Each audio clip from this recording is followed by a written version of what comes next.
There's a long line of Championship clubs who have made exciting and ambitious appointments of foreign managers, including Wolves themselves, only to find that they are alien to the demands of the EFL.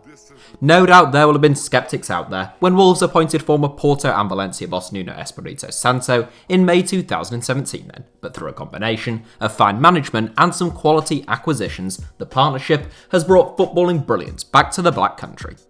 I remember Hull City played Wolves in only Santo's third game in charge, and although we only lost 3-2, it was clear to see that Wolves were a class apart. Ruben Neves stood out like a sore thumb in the Championship, and so it proved, as Wolves cruised to a second-tier title with 99 points to their name. Santo's second season would be among the finest performances of a newly promoted side during the Premier League era, with Wolves finishing 7th and reaching an FA Cup semi-final. At the time of the league suspension this season, the heavily Portuguese-influenced side sat 6th in the Premier League, in with a genuine shout of winning the Europa League as well. As with the Chris Wilder video a week or so ago, the job Santo has done at Molineux, albeit with far greater resources than Wilder, is tremendous.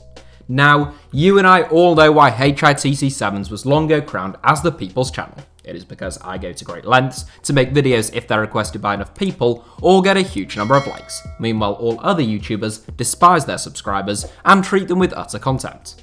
Unfortunately, this does back me into a corner at times, and ordinarily if it hadn't been requested quite so much, I wouldn't make this video, simply because a lot of the players are still at Wolves, so I just wanted to prepare you for that fact.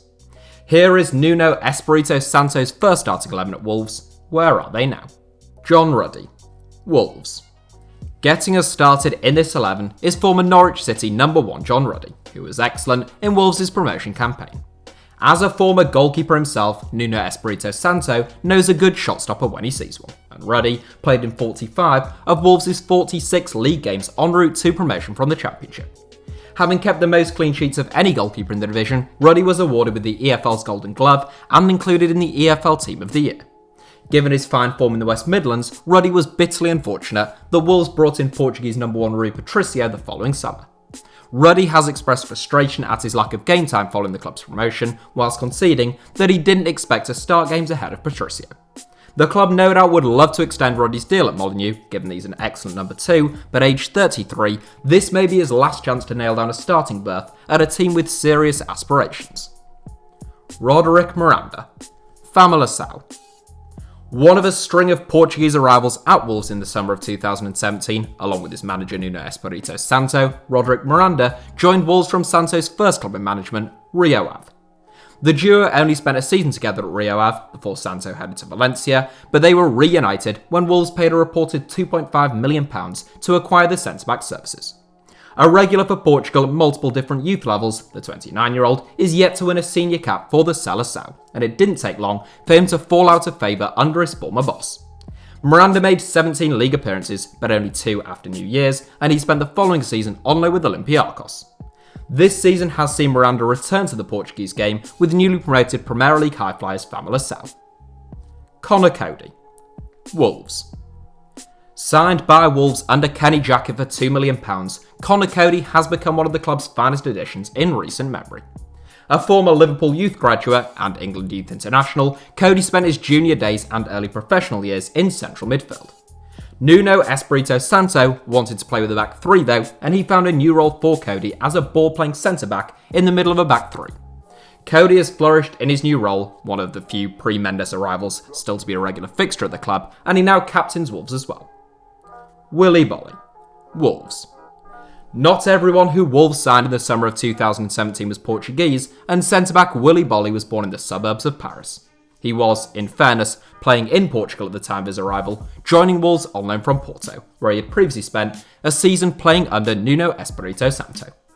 The most physical of Wolves' centre-backs, BOLY had an excellent first 2 seasons at Molineux, but he fractured his left fibula during a training session right at the start of this season. The injury required surgery, inserting a plate and screws, and BOLY didn't return to first-team duty until February, shortly before the Premier League season was suspended. Matt Doherty. Wolves. Wolves' longest-serving player, Matt Doherty arrived at Molineux back in the 2010-11 campaign, during Wolves' most recent spell in the Premier League prior to their current one. The Dubliner impressed during a pre-season friendly game between Wolves and Bohemians, and the Premier League side snapped him up for a measly £75,000. Whilst it took him a few years to get going at Molineux, Doherty has proved to be an inspired signing by Mick McCarthy and his staff. Doherty's game has reached new heights under Nuno Espirito Santo, and he's now one of the most creative fullbacks, or more often wingbacks, in the Premier League. And yes, as always, I'm pronouncing his name wrong in a humanitarian effort to unite the Irish, who often argue with each other about how his name should be pronounced in the comments, but so long as you are all united in your revulsion at my pronunciation of his name, perhaps we can all get along. Roman says, Wolves. Look, I told you a lot of them were still playing for Wolves, and I wasn't messing around. Another brilliant piece of business by the West Midlanders, Roman says, arrived in Wolverhampton a year earlier than many in this 11, joining the club for a reported £3.6 million from Ligue 1 side Angers in the summer of 2016. A big, strong lad who reads the game well, Saïs played predominantly as a defensive midfielder in that promotion campaign, giving Ruben Neves the freedom to roam around and control games in a partnership that proved to be highly effective. In the 2 seasons since, Saïs has dropped even deeper, and he has started 26 games as a centre-back this season, in comparison to just 2 in central midfield. Ruben Neves. Wolves. I know of some Wolves fans who feel as though Ruben Neves' influence at Molineux is slightly overblown by those outside of the club, perhaps due to the incredible highlights reel provided by some of the stunning strikes he has scored for the club. Meanwhile, others, who have played equally well or perhaps even better, are overlooked. I can sympathise with that point of view, but I still think the signing of Neves was the one that got the ball rolling in terms of setting Wolves on their way with this incredible forward trajectory that they've enjoyed over the last few seasons. The youngest Portuguese player to play in the Champions League, a record that he took from Cristiano Ronaldo, and the youngest man to ever captain a team in the Champions League, Neves is an enormous talent. It looked like men against boys when Neves arrived in the Championship, despite the fact that he himself was only 21 years of age. Now aged 23, Neves is still a key man at Wolves, and he has been capped 16 times by Portugal. Barry Douglas, Leeds United. In a team of Willy Bollies and Ruben Neves in the Championship, you need a Barry Douglas. That is a little unfair since, despite his name and the fact that he did have a very good work rate, Douglas was also one of the most creative players in the division that season. He topped the Championship assist charts as Wolves romped to the Championship title, tied with Robert Snodgrass on 14 assists, in addition to scoring 5 goals. There was some surprise then, when after that kind of a debut campaign, Nuno Espirito Santo let Douglas leave the club to join Leeds for just £1 million. In Nuno, Wolves trust though, and justifiably so. In January 2019, Santo brought Johnny to the club from Atletico Madrid, who is an excellent fullback or wingback. Douglas has become a popular figure at Ellen Road, but has been struck down by a string of unfortunate injury setbacks.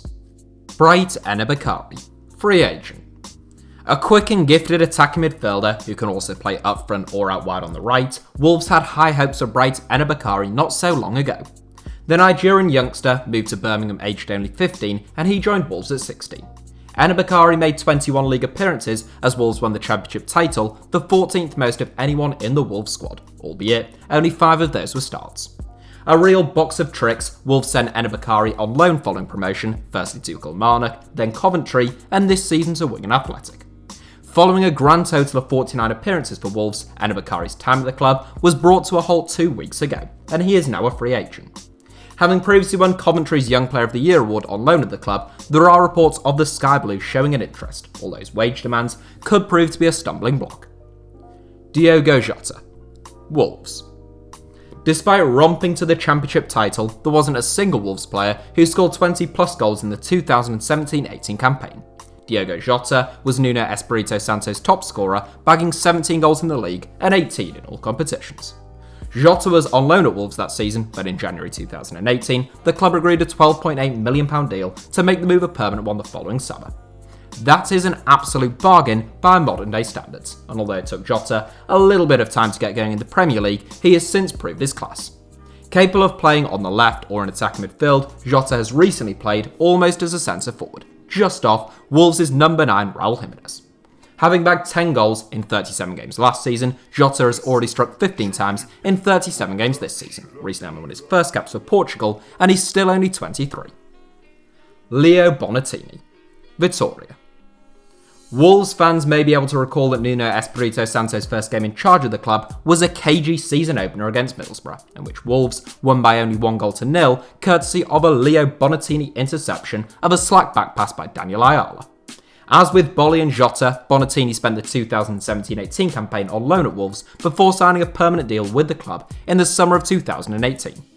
Bonatini set Wolves back £2 million, having been the club's second highest scorer behind Jota, but he only played 6 Premier League games and didn't score a single goal the following season. Loans to Nottingham Forest and Vittoria have followed, and Bonatini has scored 3 goals from 15 league appearances since returning to the Primera Liga this season. So that was Nuno Espirito Santo's first starting 11 as manager of Wolverhampton Wanderers in a competitive fixture. But as always, with these kind of videos, I will give a quick word to those who were introduced from the bench. Santos' first change, coming on the 57-minute mark, was to withdraw his goalscorer Leo Bonatini and replace him with Wolves' favourite Nouha Dicko. 1/3 of Wolves' famed triad of Dicko, Fabian Bakary Sakho at one time, Dicko was electric for 2 seasons at Molineux. He suffered knee ligament damage in his 3rd season with the club though, and could seemingly never quite recapture that pre-injury sharpness.